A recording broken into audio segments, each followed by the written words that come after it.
Dear student, as in my previous lecture, we have discussed about the Article 13 of the Indian Constitution.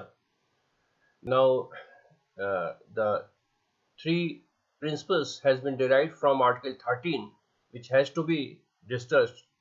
So, today we will discuss about the doctrine of the eclipse. What is the doctrine of eclipse?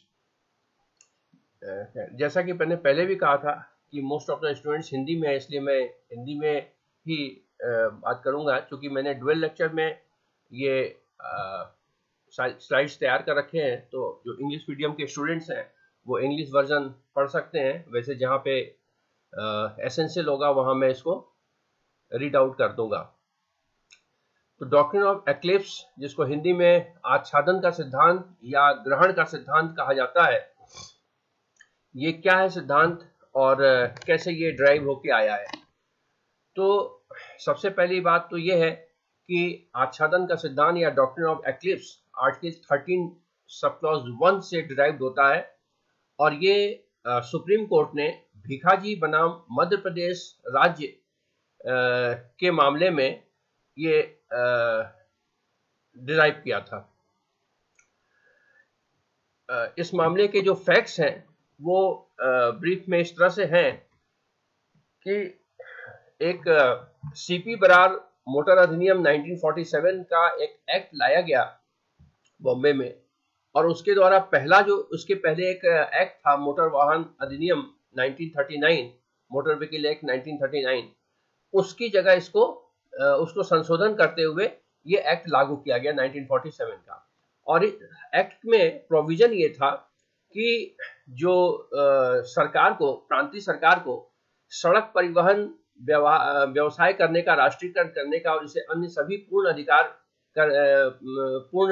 बाकी सभी लोगों को बहिष्कृत करने का अधिकार था। कुल मिलाकर ये स्टेट मोनोपोली इसमें था।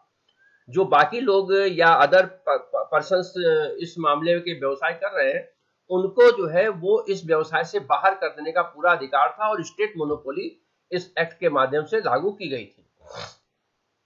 और चूंकि ये 1947 में आप जैसा जानते हैं कॉन्स्टिट्यूशन लागू नहीं था, इसलिए फंडामेंटल राइट जैसी कोई चीज नहीं थी, तो इसलिए ये जो विधान मंडल है यानी स्टेट लेजिस्लेचर है, उनके ये पूरी तरह से लीगल कंट्रोल में था कि इस तरह के अधिनियम को वो लागू कर सके। तो ये एक्ट लागू हुआ और इस तरह से सरकार की मोनोपोली हो गई। अब क्या हुआ कि कॉन्स्टिट्यूशन लागू हुआ, और कॉन्स्टिट्यूशन लागू होने पर आर्टिकल 19(1)(g) के थ्रू ट्रेड एंड इंटरकोर्स का राइट सिटीजन्स को दिया गया, और जो कि फंडामेंटल राइट था, क्योंकि आर्टिकल 19(1) के अंदर है तो फंडामेंटल राइट है। अब क्या हुआ कि ये जो एक्ट है वो इसके कंट्राडिक्शन में आ गया। अब इस कंट्राडिक्शन को दूर करने के लिए पार्लियामेंट ने क्या किया कि 1951 में एक अमेंडमेंट ले आए, और अमेंडमेंट लाकर 19(1) के सब क्लॉज 6 के में एक सब क्लॉज 2 जोड़ दिया गया। तो ये देख रहे हैं आप, यहाँ पे क्लियर कट लिखा हुआ है कि act was removed by constitution sub clause first amendment 1951 which inserted inter alia sub clause 2 to clause 6 in article 19। तो 1906 में एक सब क्लॉज 2 जोड़ दिया गया, और उसके माध्यम से इसका जो इफेक्ट था उसको, यानी जो पहले वाले इफेक्ट है उसको खत्म करने का प्रयास किया गया। अब ये जो अमेंडमेंट था, ये संशोधन क्या करता था कि राज्य को किसी भी व्यापार या व्यवसाय से नागरिकों को आंशिक या पूर्ण रूप से बहिष्कृत करने के लिए अधिकृत करता था। यानी जो सिटीजन्स है उनको आप बाहर कर सकते थे, यानी स्टेट मोनोपोली अपनी फिर भी बरकरार बनाए रख सकता था इस अमेंडमेंट के माध्यम से। क्योंकि 19(1)(g) लागू होते ही पहला वाला जो अधिनियम लागू किया गया था जिसमें मोनोपोली दी गई थी, उसका इफेक्ट खत्म हो गया था। क्योंकि आर्टिकल 13(1) में आप पढ़ चुके हैं, यह कहा गया था कि संविधान पूर्व की कोई भी विधि जो संविधान के प्रावधानों से, खासतौर से मूल अधिकार के प्रावधानों से असंगत है, तो वो वहां तक शून्य हो जाएगी। इसलिए उस अधिनियम का इफेक्ट जो है संविधान लागू होते ही शून्य हो गया। और ऐसी कंडीशन में जो स्टेट को मोनोपोली मिली हुई थी वो मोनोपोली समाप्त हो गई। तो इस तरह से ये पहला अमेंडमेंट लाकर उस मोनोपोली को वापस चालू रखने का प्रयास किया गया। इसके साथ ही साथ एक अमेंडमेंट और किया गया, वो 31 सब क्लॉज 2 में किया गया था। इसमें संपत्ति के अधिकार में अगर संपत्ति को सरकार एक्वायर करती है तो उसमें मुआवजा देने का प्रोग्राम था, प्रोविजन था, और वो पर्याप्त है या नहीं इसके लिए भी चैलेंज करने का था। तो उसको भी इन्होंने समाप्त कर दिया आर्टिकल 31 सब क्लॉज 2 लाकर, कि कितना मुआवजा है ये जो है इसकी न्यायोचितता या इसकी जस्टिफिकेबिलिटी जो है वो नील हो गई। अब आप इसको चैलेंज नहीं कर सकते कि जो मुआवजा मिला है वो कितना होना चाहिए या उचित है या नहीं है। तो इस तरह से दो अमेंडमेंट किए गए, पहला अमेंडमेंट और चौथा अमेंडमेंट। अब ये दोनों अमेंडमेंट करने के बाद इसको चैलेंज किया गया। किसने चैलेंज किया? कुछ जो ऐसे लोग थे जो स्टेज वर्कर का काम करते थे, स्टेज ऑपरेटर्स थे, उन्होंने इस CP and Virar motor vehicles amendment act 1947 जो कि 19(1)G और 13 सब क्लॉज 2 से इनकंसिस्टेंट था, तो उसको इन्होंने चैलेंज किया। अब इसके बाद इस मामले में ही सुप्रीम कोर्ट ने एक नया डॉक्ट्रिन इवॉल्व किया जिसको कहते हैं ग्रहण का सिद्धांत या आच्छादन का सिद्धांत। और इस सिद्धांत को लागू करते हुए उन्होंने ये कहा कि 13(1) के अकॉर्डिंग पहले की विधियां समाप्त नहीं होती, बल्कि केवल उस मात्रा तक शून्य हो जाती है जहां तक कि वो संविधान के मूल अधिकारों के प्रावधानों से असंगत है। तो इस कारण से न्यायालय ने यह माना कि संविधान के लागू होने पर अधिनियमित अधिनियम यानी जो विरार एक्ट था वो उस हद तक शून्य हो जाएगा जहां तक कि 19(1)G द्वारा गारंटीड नागरिकों के अधिकार के साथ असंगत था, क्योंकि यह तब अस्तित्व में था। यानी वो अधिनियम पूरी तरह से समाप्त नहीं हुआ है, उसके वो इफेक्ट समाप्त हो गए हैं जो कि 19(1)G के कंट्राडिक्शन में आते हैं। यानी एक तरह से ये कह सकते हैं कि उस अधिनियम पर ग्रहण लग गया फंडामेंटल राइट का। तो इसको इस तरह से कहा जा सकता है कि सही स्थिति तो या वास्तविक स्थिति तो यह थी कि तत्समय प्रवृत्त विधि यानी उस समय जो लागू थी यानी 47 का एक्ट जैसी थी वैसी है, उस एक्ट के साथ कोई छेड़छाड़ तो हुआ ही नहीं है, लेकिन वो मौलिक अधिकार से आच्छादित हो गए। जैसे ग्रहण के मामले में आप जानते हैं क्या होता है कि जैसे कोई सूर्य ग्रहण लगा तो सूर्य ग्रहण में क्या होता है कि चंद्रमा सूर्य और धरती के बीच में आ जाता है। तो जितने देर तक चंद्रमा उस सूर्य के ऊपर है उतने देर तक उस सूर्य का वो पार्ट हमें दिखता नहीं है। या दूसरा कोई कंडीशन सेम इसी तरह चंद्र ग्रहण होता है तो चंद्रमा का वो पार्ट हमें उस वक्त दिखता नहीं है। तो इसको हम कहते हैं आच्छादन, यानी वो चंद्रमा समाप्त नहीं हुआ है और न ही सूर्य समाप्त हुआ है, लेकिन सूर्य के सामने चंद्रमा आ गया या चंद्रमा के सामने धरती आ गई तो उस कंडीशन में वो पार्ट हमें दिखता नहीं है, वो अनइफेक्टिव हो जाता है। तो ठीक इसी तरह से 1950 से पहले जो भी अधिनियम लागू थे वो सारे अधिनियम एज इट इज है जब तक कि उसे डिलीट नहीं किया गया है, नल एंड वॉइड नहीं किया गया है। लेकिन अगर संविधान के कोई प्रावधान, खासतौर से मूल अधिकार के प्रावधान पूर्व में लागू अधिनियम के किसी प्रावधान से असंगत है तो वो प्रावधान म्यूट हो जाएगा, और अगर जैसे ही आपने फंडामेंटल राइट में कोई अमेंडमेंट कर दिया तो वो वापस चालू हो जाएगा। हालांकि ये बात आगे के मामलों में सुप्रीम कोर्ट ने कहा है 13(2) में, और वहां कोर्ट ने 13(1) और 13(2) के डिफरेंस भी बताए हैं जो कि आगे के मामलों में दिया जाएगा। तो इस जजमेंट का इंटरप्रिटेशन क्या रहा कि ऐसी विधि नागरिकों के विरुद्ध निष्क्रिय या रुग्ण स्थिति में हो गया, यानी कमजोर हो गया है या इनइफेक्टिव हो गया है। प्रथम संविधान संशोधन 1950 का प्रभाव छाया को हटाने और लागू अधिनियम को सभी दोषों या दुर्बलता से मुक्त बनाने के लिए था। जो पहला संशोधन किया गया था वो किस लिए किया गया था? इसलिए कि 1950 से पहले के जो अधिनियम थे उसके जो इफेक्ट है या उसकी जो कमियां हैं या उसकी जो दुर्बलताएं हैं उसको ठीक किया जा सके, इसलिए ये पहला अधिनियम लाया गया था, पहला संशोधन लाया गया था।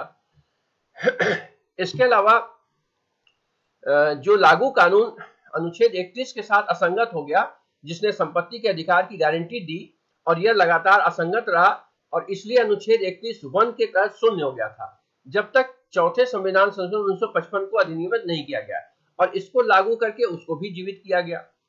चौथा संविधान संशोधन 1955 अधिनियम उस विसंगति के प्रभाव को दूर करने के लिए लाया गया था जो संविधान के लागू होने के बाद आ गया था। संविधान में क्या किया गया, उचित मुआवजा मिलना चाहिए। अब सरकार चाहती नहीं कि उचित मुआवजा मिले, तो इसलिए संशोधन लाके उस प्रभाव को दूर किया गया।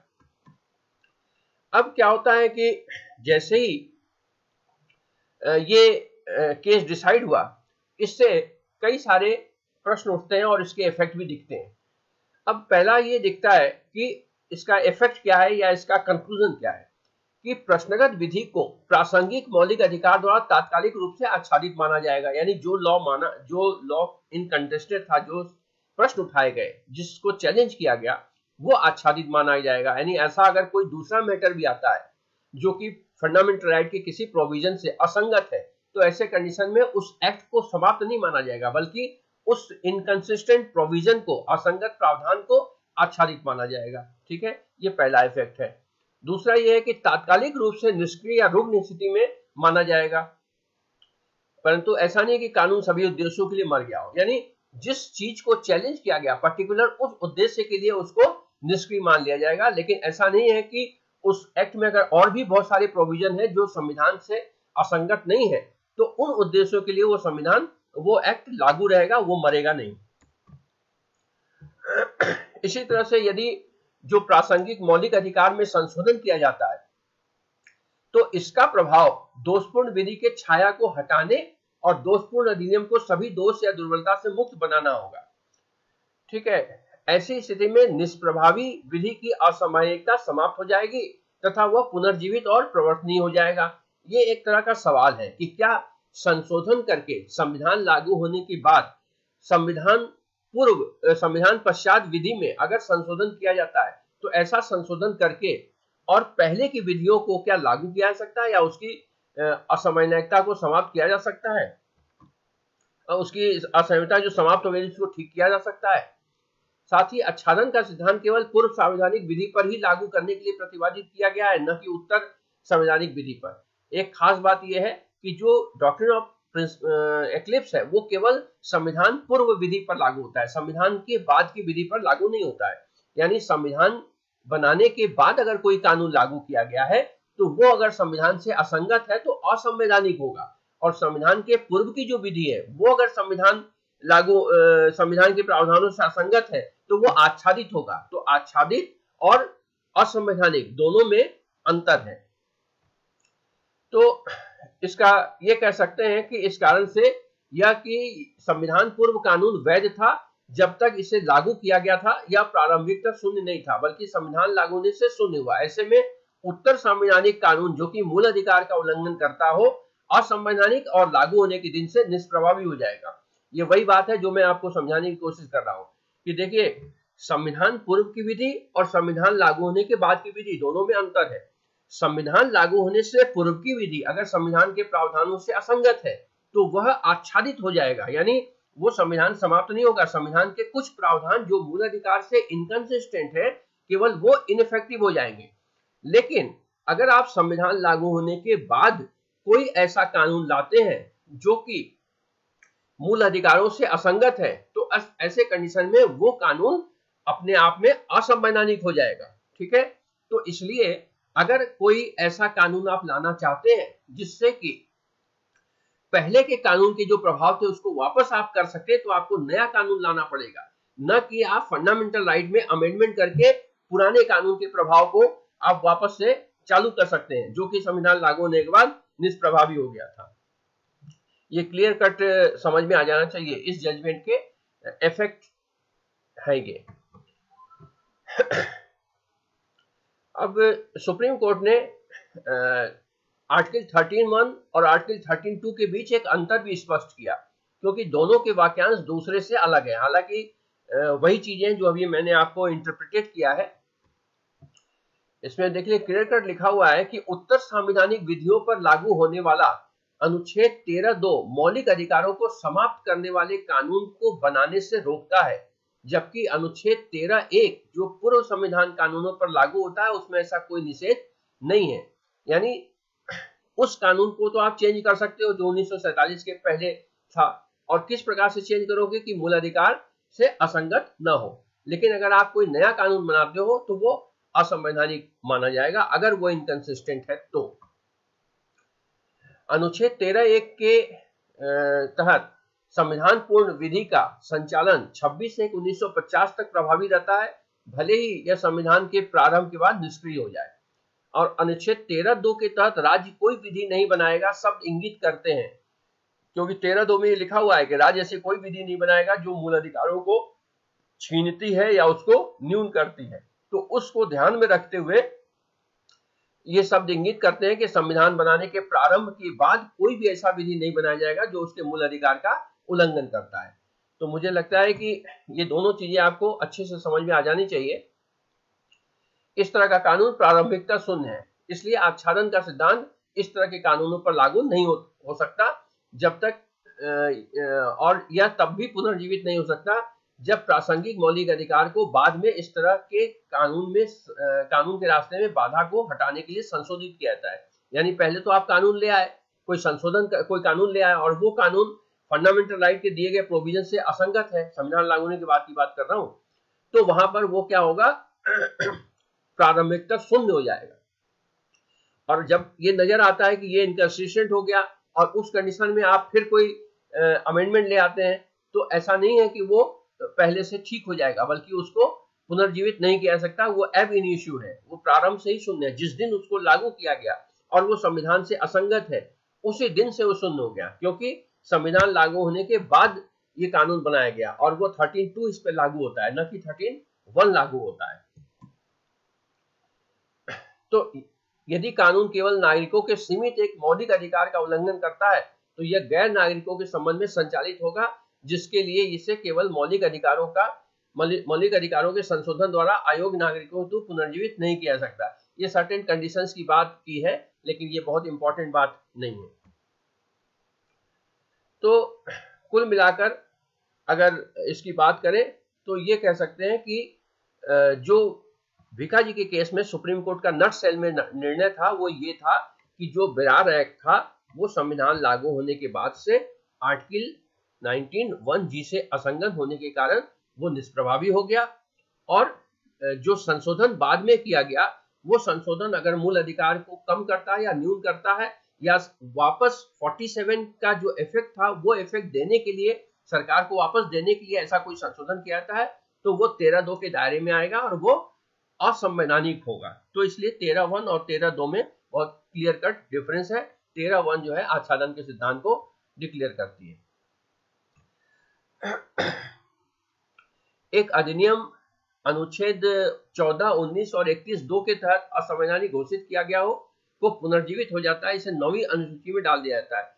एक सरकार का यह भी प्रयास किया गया था कि कुछ अधिनियम ऐसे हैं जो चैलेंज नहीं किया जा सके, तो इसको 9वीं अनुसूची में डालने का एक प्रक्रिया बना लिया।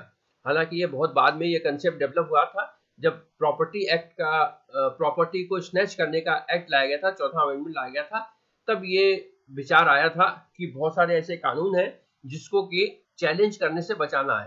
तो उसके लिए फिर एक 9 शेड्यूल बनाया गया था और 9 शेड्यूल में ऐसे अधिनियम को शुरू में डाला गया था जिसको कि किसी आधार पर चुनौती नहीं दिया सके। हालांकि इसको बाद में एक प्रक्रिया बना लिया गया और जो प्रॉपर्टी रिलेटेड एक्ट नहीं है उनको भी 9 शेड्यूल में डाला गया, लेकिन इसको भी सुप्रीम कोर्ट ने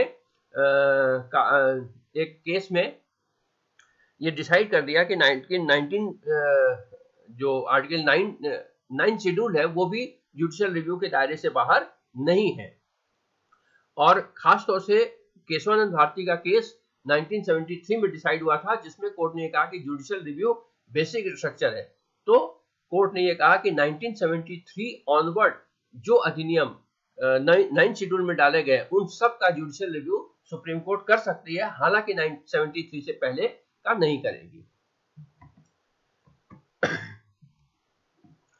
तो इस तरह अधिनियम भले एक मौलिक अधिकार के साथ अपनी असंगति के कारण निष्क्रिय होते हैं, पर इन्हें 9 शेड्यूल में शामिल करते ही ये पूरी ताकत और शक्ति से पूर्वव्यापी रूप ग्रहण कर लेते हैं। यानी अगर कोई अमेंडमेंट किया गया जो कि पहले के अधिनियम को वापस प्रभाव देने के लिए किया गया और उसको 9 शेड्यूल में डाल दिया गया, तो चूंकि वो चैलेंजेबल नहीं है, इसलिए पहला वाला अधिनियम फंडामेंटल राइट से इनकंसिस्टेंट होते हुए भी लागू हो जाएगा। तो ये एक रास्ता पार्लियामेंट ने निकाला सुप्रीम कोर्ट के जजमेंट के कारण। इस तरह के अधिनियम को फिर से लागू करना आवश्यक नहीं है या है, इससे एक सवाल उठता है।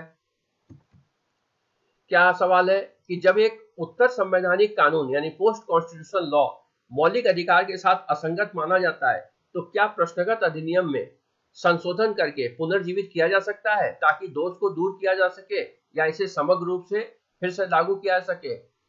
अर्थ यह है कि एक कानून 47 में लागू है और वो उसके प्रावधान चल रहे हैं। 1950 में संविधान लागू हो गया।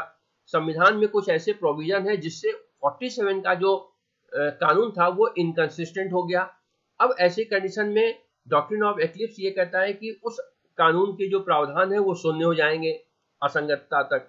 अब पार्लियामेंट ये चाहती है कि उस कानून का जो प्रभाव है वो वापस चलता रहे। तो ऐसे कंडीशन में पार्लियामेंट क्या करेगी? पार्लियामेंट ये करेगी कि एक उस पुराने वाले एक्ट में संशोधन करेगी। अब संशोधन जब करेगी तो ये संशोधन क्या होगा? पुराने कानून में संशोधन तो है लेकिन संविधान लागू होने के बाद के कानून है, क्योंकि संशोधन भी एक कानून होता है, संशोधन अधिनियम लिखते हैं। चूंकि ये संविधान लागू होने के बाद के अधिनियम है, तो संविधान लागू होने के बाद के अधिनियम आने पर भले ही आप पुराने वाले अधिनियम में संशोधन कर रहे हैं लेकिन 13(2) लागू हो जाता है। और अगर इस अधिनियम के द्वारा किसी मूल अधिकार को समाप्त किया जाता है या कम किया जाता है तो ऐसे कंडीशन में ये असंवैधानिक हो जाता है। अब सरकार ये चाहती है कि पुराने वाले संविधान अधिनियम के दुष्प्रभाव को, जो संविधान लागू होगा निष्प्रभावी हो गया, उसको दूर भी करे और फंडामेंटल राइट कम भी करे और ये अधिनियम असंवैधानिक घोषित भी ना हो। तो ऐसे कंडीशन में क्या करेगी कि 9 शेड्यूल में डाल देगी। अब क्वेश्चन ये उठता है कि क्या ऐसा अमेंडमेंट करने से पुराने वाले अधिनियम को दूर किया जा सकता है, उसके दोषों को दूर किया जा सकता है, या नया कानून लागू करना पड़ेगा? दिल्ली उच्च न्यायालय ने एक पीएल मेहरा बनाम डीआर खन्ना का केस था, उस पे तो ये माना कि ऐसे अधिनियम को फिर से लागू करना होगा और इसे केवल संशोधन द्वारा पुनर्जीवित नहीं किया जा सकता है। यानी संविधान लागू होने से पहले का जो अधिनियम है, अगर वो फंडामेंटल राइट के किसी प्रोविजन से इनकंसिस्टेंट हो गया जिसके कारण उसका प्रभाव नहीं पड़ रहा है या उसका प्रभाव पे एक्लिप्स लग गया और आप ये चाहते हो कि उसका प्रभाव वैसे ही चलता रहे जैसा संविधान लागू होने के पहले चल रहा था, तो आपको क्या करना होगा? आप उसको अमेंडमेंट करना होगा। जैसे ही आप अमेंडमेंट करोगे वो संविधान पश्चात की विधि मानी जाएगी, यानी पोस्ट कॉन्स्टिट्यूशनल लॉ मानी जाएगी। पोस्ट कॉन्स्टिट्यूशनल लॉ होने के कारण अगर आपने उस पुराने वाले अधिनियम को इस तरह से संशोधित किया कि फंडामेंटल राइट कम हो गया या समाप्त हो गया, तो वो 13(2) में इनकंसिस्टेंट असंवैधानिक हो जाएगा।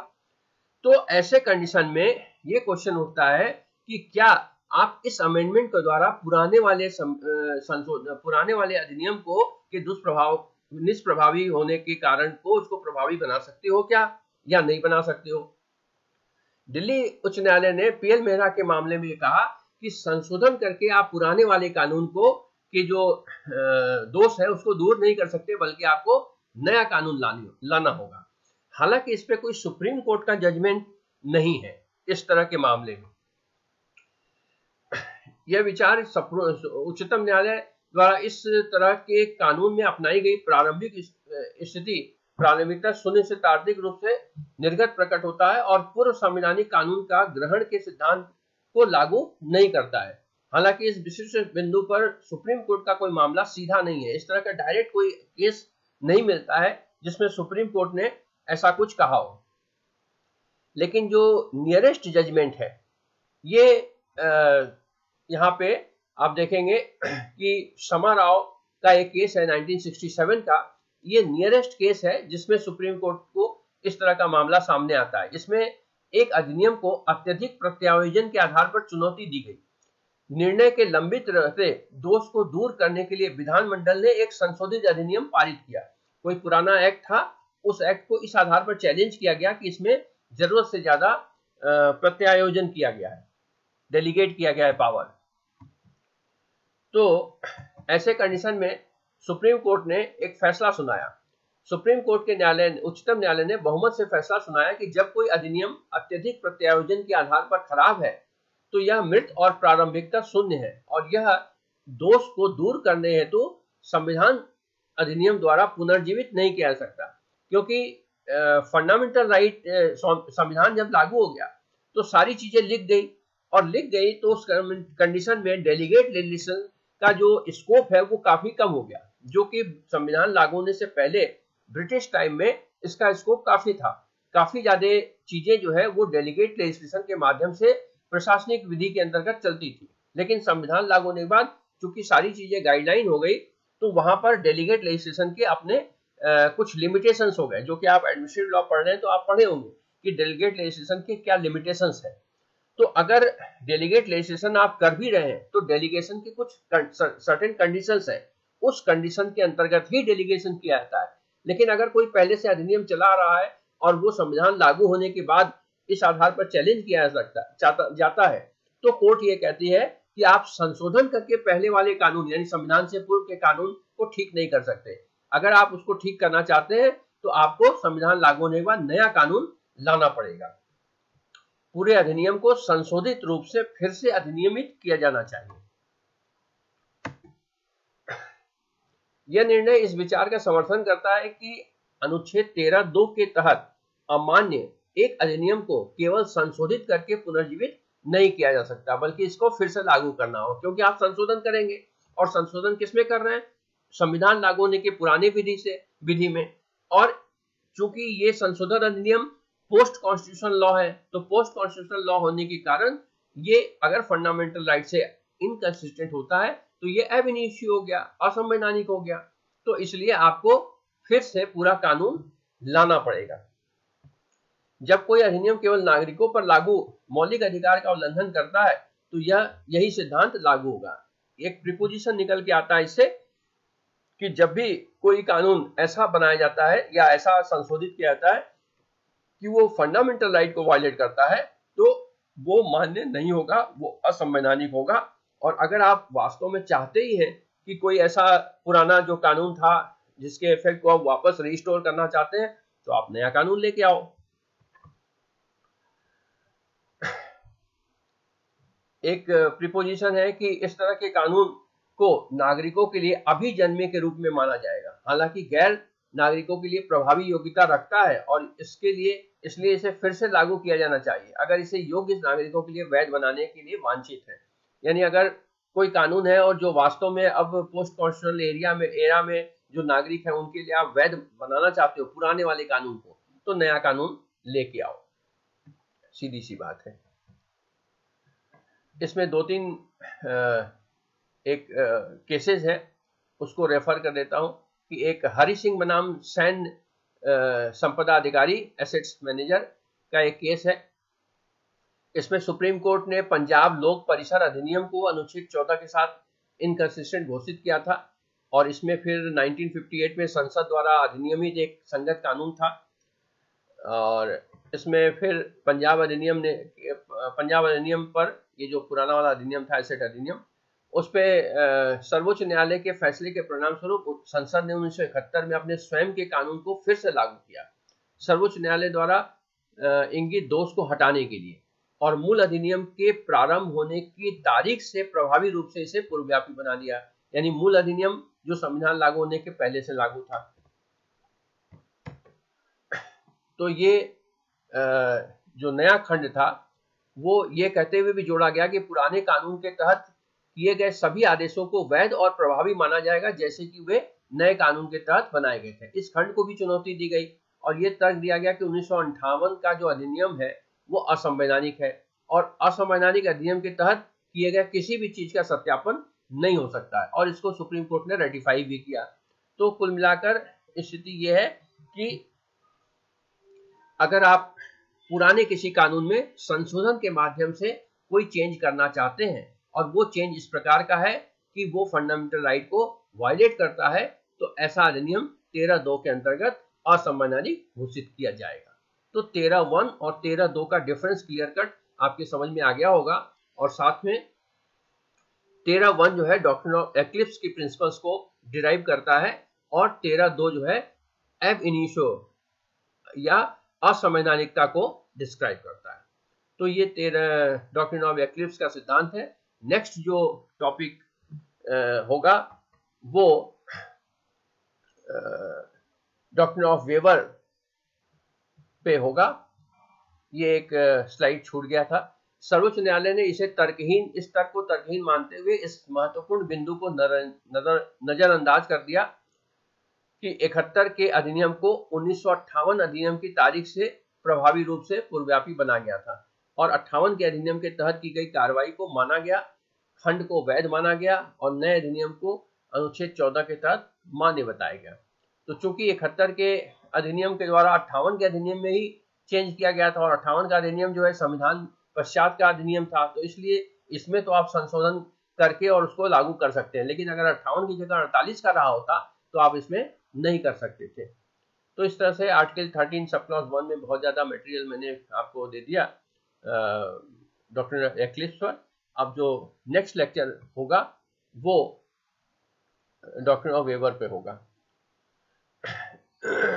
ये एक स्लाइड है जिसमें Mohammad Raman electronic distribution company versus state में भी इसी तरह का मामला, इसी तरह के को मान्य किया गया, यानी सेम तरह के जजमेंट सुप्रीम कोर्ट ने दिए जो कि पंजाब के मैटर में दिया था।